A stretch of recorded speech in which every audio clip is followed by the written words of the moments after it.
Ikiwa ni maadhimisho ya miaka 113 ya usiku wa majonzi, nani aliokoa wanusurika wa Titanic?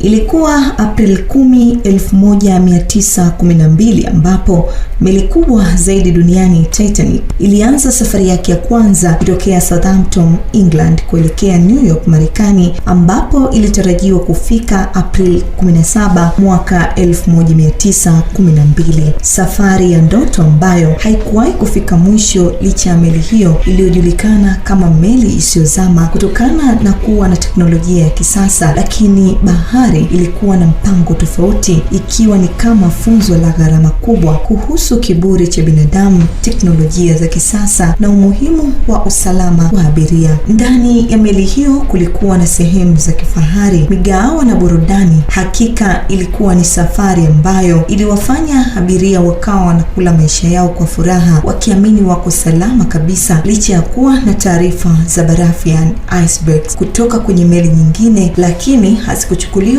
kwa uzito mkubwa. Wakati wakiendelea kuamini kuwa Titanic haiwezi kuzama, usiku wa April 14 uligeuka kuwa kaburi la maji katika giza na baridi kali ndani ya bahari ya Atlantic kaskazini, takriban maili 400 kusini mwa Newfoundland, Canada, baada ya meli hiyo kugonga barafu na kusababisha matundu kwenye sehemu ya chini ya meli, hali iliyopelekea meli kujaa maji polepole na dhahiri ikaanza kuonyesha dalili kuwa ingeweza kuzama. Na kibaya zaidi, hakukuwa na maandalizi ya kutosha ya ajali hiyo, kwani lifeboats zilikuwa ni chache kuliko abiria waliokuwako kwenye meli hiyo. Baada ya hali kuwa tafrani, watu wakaanza kujiokoa, huku baadhi yao wakiruka majini na wengine wakijaribu kuingia kwenye boats za kuokoa maisha. Wanawake na watoto walitangulizwa, wanaume wengi wakabaki nyuma wakitazama kifo chao taratibu. Hakika ulikuwa ni usiku uliobadilika kutoka kwenye furaha kubwa na kuwa ni usiku wa kutafuta uhai. April 15,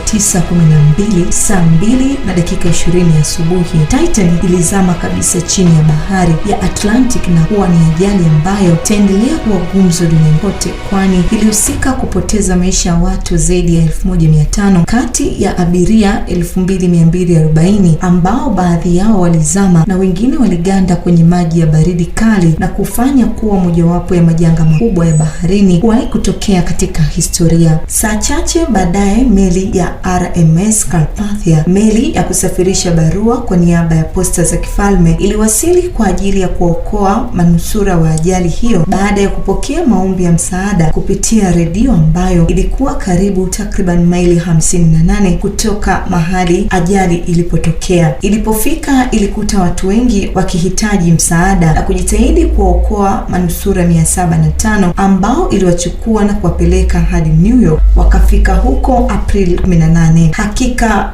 RMS Carpathia ni shujaa wa kimya kwenye simulizi hiyo ya kusikitisha, kwani ndio meli iliyookoa waliopona kwenye janga la ajali ya Titanic na kupelekea kubadilisha sheria nyingi za usalama wa majini duniani, ikiwa ni pamoja na kuwa na lifeboats za kutosha kwa kila abiria. Leo April 14, 2025 tunakumbuka Titanic si kama meli tu, bali kama ishara ya ndoto zilizokatika ghafla na maisha yaliyopotea baharini. Na hapo ndipo mwisho. Msimuliaji wako ni mimi, Virginia Paul.